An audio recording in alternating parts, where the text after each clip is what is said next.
asalaamu calaykum waraxmatullaahi wabarakaatu. casharadeenii taxaanaha ahay ee barashada luuqadda soomaaliga maantana waxaan u gudbaynaa casharka ama wax lagu magacaabo casharka geesaha ama wax lagu magacaabaa xaglaha qaab muuqaaleedka geesaha.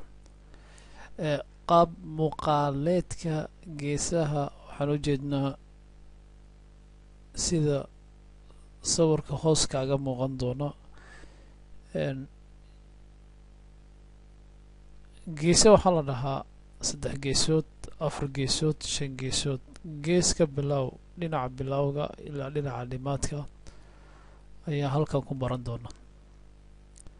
macalinka waa aniga oo cabdiladiif aadan ah. qariirada soomaaliya halkaas saaran. xaglo qaab muuqaaleedka geesaha ay noqonayso. halkaas waxaa kaaga muuqata wax lagu magacaabo 3 gees. kan waa 4 gees.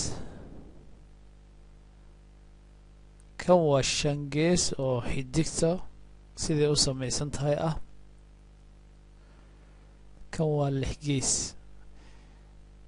waxaan dhan waxaa lagu cabiraa markaad xisaabta aad ka shaqaynaysaa ama xisaabaadka markii a e b e c ama a b c d ama wixii la midka ah. marka waxaa leedahay 3 gees 4 gees 5 gees 6 gees.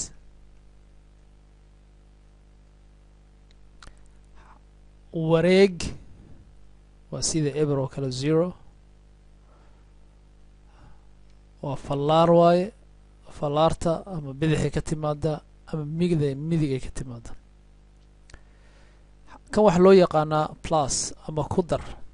xisaabta markaa isticmaalayso hal ku dar 2 waay. ka jar ku dhufo u qaybi la eg equal way ya waa ku daraysaa waa minus waa ka jaraysaa times waa ku dhufanaysaa divide by waa u qaybinaysaa equal waa la eg tahay maxsuulka soo baxay. kasoo qaad hal lagu daray hal wuxuu noqonaya waxay la eg tahay leedahay 2.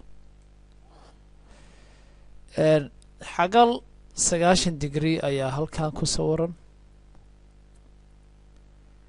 halkan waxaa ku sawiran xagal 180 degree ah. halkan waxaa ku yaala sanduuq 4 gees ah. halkan waxaa ku yaala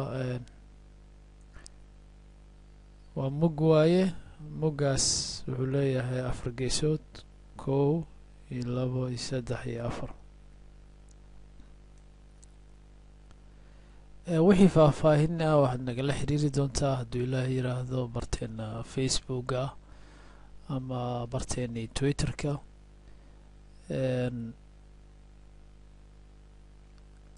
intaan ku kulmayno casharkan la mid ah waxaa idinkaga tegayaa amaana allah.